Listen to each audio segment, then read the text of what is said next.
Hi, this is Jim Tincher. I'm the CEO and founder of Heart of the Customer. HOC, as we like to call ourselves, is a 7-year consultancy really focused on discovering your moments of truth in your customer relationship and, more importantly, taking action against it. We're probably best known for our journey mapping work, which is published in our book by Paramount Publishing, How Hard Is It to Be Your Customer? Using journey mapping to drive customer-focused change. But that's not what I'm here to talk about today. Now, I'm here to talk about something that really surprised me about customer experience people. Before I get to what that is, let's take a step back. Now, the CX industry was somewhat rocked by Forrester's prediction in December that 1 out of 4 customer experience professionals would lose their job this year. Now, that was even before COVID came along. The reason they would lose their job is because they were not showing business impact. The overall size of customer experience would grow, but there'd be a shedding of roles because so many programs are focused on surveys and are not truly driving a change in customer experience.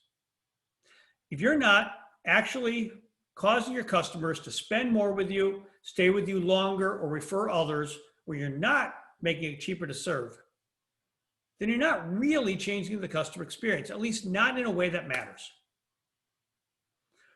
His work, or their work at Forrester, has been corroborated a year earlier by Customer Think, which showed that only 1 out of 4 programs could actually show any business or competitive impact. Now that got me interested. What is it that separates the 1 out of 4, the 1 out of 4 who could be fired versus the 1 out of 4 who are actually showing impact?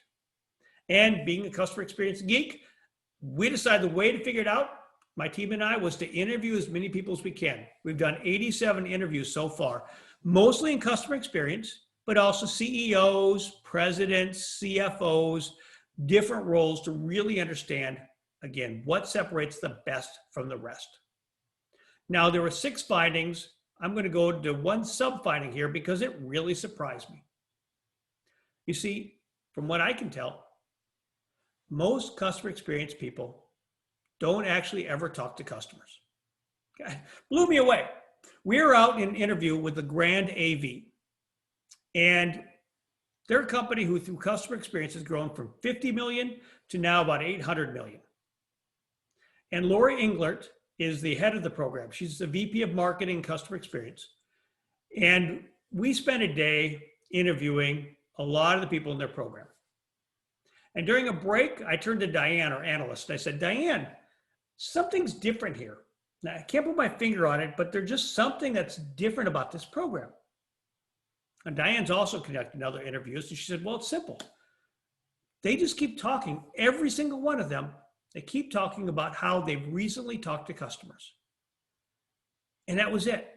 In fact, at LeGrand, they talk to a customer pretty much every week. Everybody. The president is disappointed because he only talks to customers a couple of times a month. And we went back and looked at the other interviews. Well, we didn't hear that. And so we started specifically asking about that. And we often heard of things like, well, we talk to customers all the time. We run surveys almost every week. Okay. A survey is not a conversation. If you are not actively talking to customers by yourself or on your own regularly, you're not really doing customer experience. You're doing survey work. And so a little bit about me as we get into this. Now, I started my career in small business. And in small business, well, you just have to be customer focused. It's the way it works. From there, I joined Best Buy, where I spent 6 years. And again, Best Buy, very customer focused. And I guess I'm a little naive. I just thought that's the way every company was. Every company is customer focused. And then I joined another Fortune 50 company, and I learned something that to me was quite shocking. In this division, literally nobody in marketing or product development had ever met a client. And when I asked, could I visit clients, the answer came back and said, why?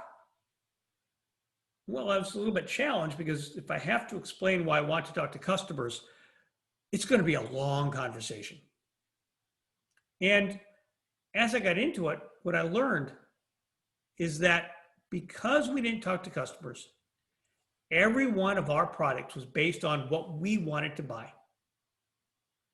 Now, the good news is this was a growing market and revenue was just coming in left and right. And revenue will cover up a lot of sins. But there were two factors that showed we could be doing better. First of all, we had health savings accounts, what we did. I led the nation's largest line of health savings accounts. I came in as a product guy. And we did research that showed that when a consumer had the right product or the right healthcare program, and the employer is funding their accounts, 86% of people were opening the account, which sounds good until you realize that means 14% of people, basically 1 out of 7, was turning down hundreds of dollars in free money from their employer. Free money. All they had to do was open the account. And that spoke to me that we are making our product way too complex. A second piece of data was that whereas we led the nation in sales, we also led the nation in percentage of people who are canceling their accounts. Again, revenue will cover up a lot of sins. And that's what led me to really want to understand the customers much better. And I put together a program I called Hug Your Customers and encouraged executives to go out and hear firsthand about what it's like to work with us. Now, one note, if you want to do this on your own, don't call it Hug Your Customers. It worked fine internally until one of the sales reps used it with a client. And, we're from Minnesota. We don't hug up here. And so it got a little awkward. So we renamed it Collecting Best Practices, but I'm going to keep it here because it worked really well internally. And so I brought our leaders out to hear firsthand about customers. And that's where we learned something that was perhaps a little disturbing. You see, when we looked at consumers to see who was not opening the accounts, we discovered that it had nothing to do with demographics. Old versus young, rich versus poor, educated, not educated, small business, big business. None of that mattered. What mattered was where you worked. Now, what I mean by that, when we look at 2 retailers in town, and we found that one retailer, 96% of the people opened the account with an average balance of $1,300. The second retailer, whose programs seemed very similar to us, instead of 96% opening the account, it was 53. Instead of an average balance of about $1,200, this employer put in $200 and their average balance was $233. So huge differences in success between the 2 programs. And we had no idea why. And that's why we created Hug Your Customers. And I took our executives out to meet firsthand.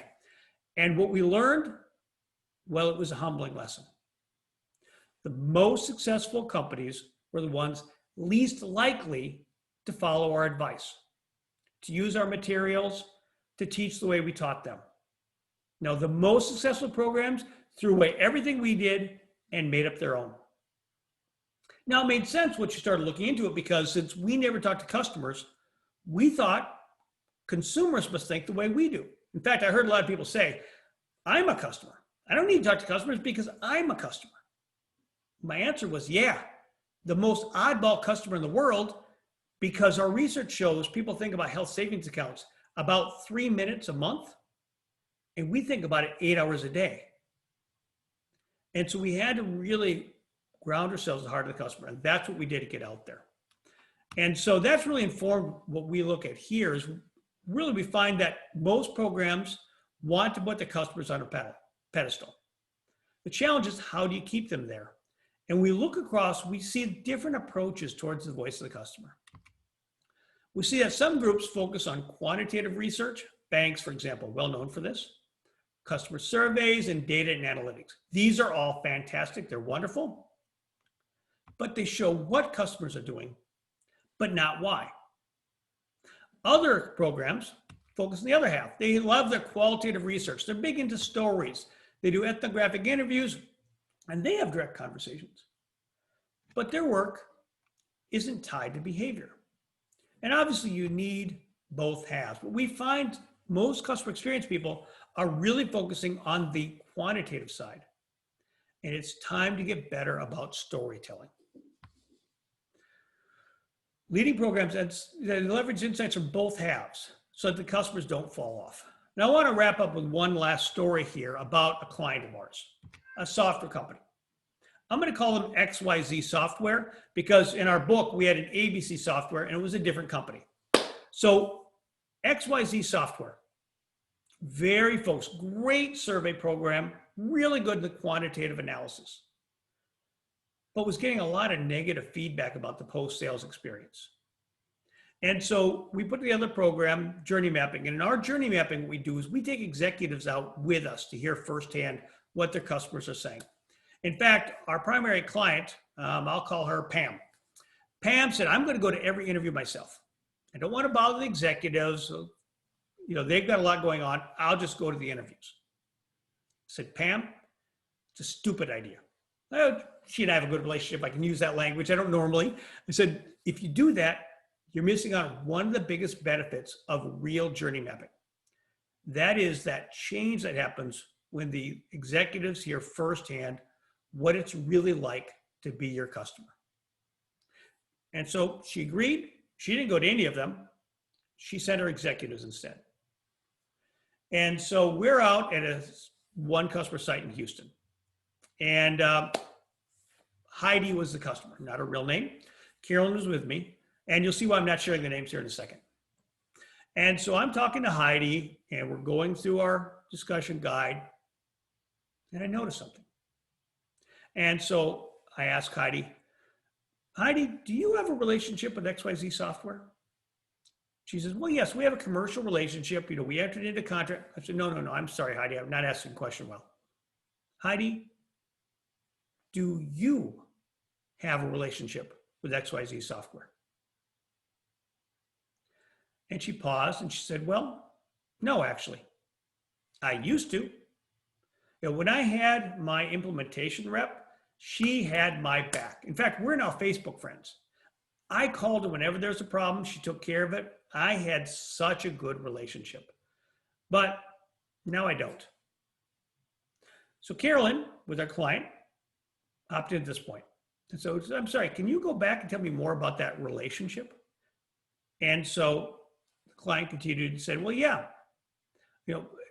I used to really have a really strong relationship. But since my implementation rep rolled off, implementation was over, I got an account manager and he was too busy. He had too many accounts. I never heard from him. If I called him, he would tell me to call customer service because he was too busy. And so now I don't have a relationship. And I work with a large company and I get a call from your competitors every single week. And because I don't have a relationship with your company anymore, it's getting easier and easier to take those phone calls.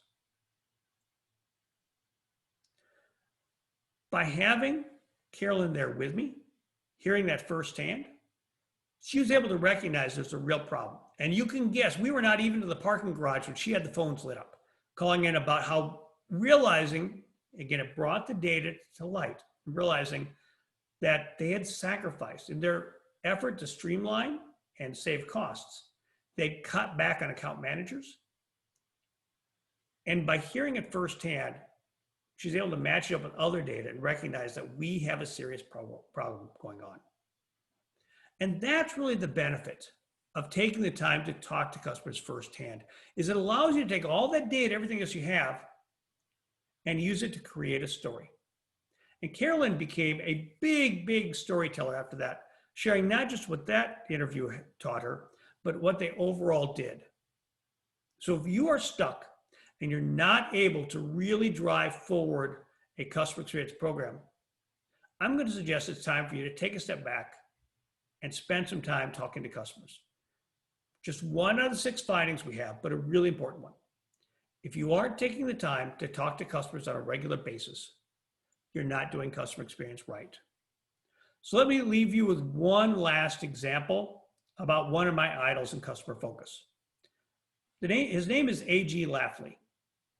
And I don't know if that name means anything to you or not, but he's the former CEO of Procter & Gamble. And he made it a point every month to talk to consumers personally. He said, I never fail to learn something. If A.G. Lafley, the CEO of Procter & Gamble, can find time in his busy schedule to talk to customers, then I know you can too. Jim Tincher with Heart of the Customer. And if you'd like to learn more about what separates the best from the rest, follow our blog at Heart of the Customer or reach out to me on LinkedIn. I'd love to talk further.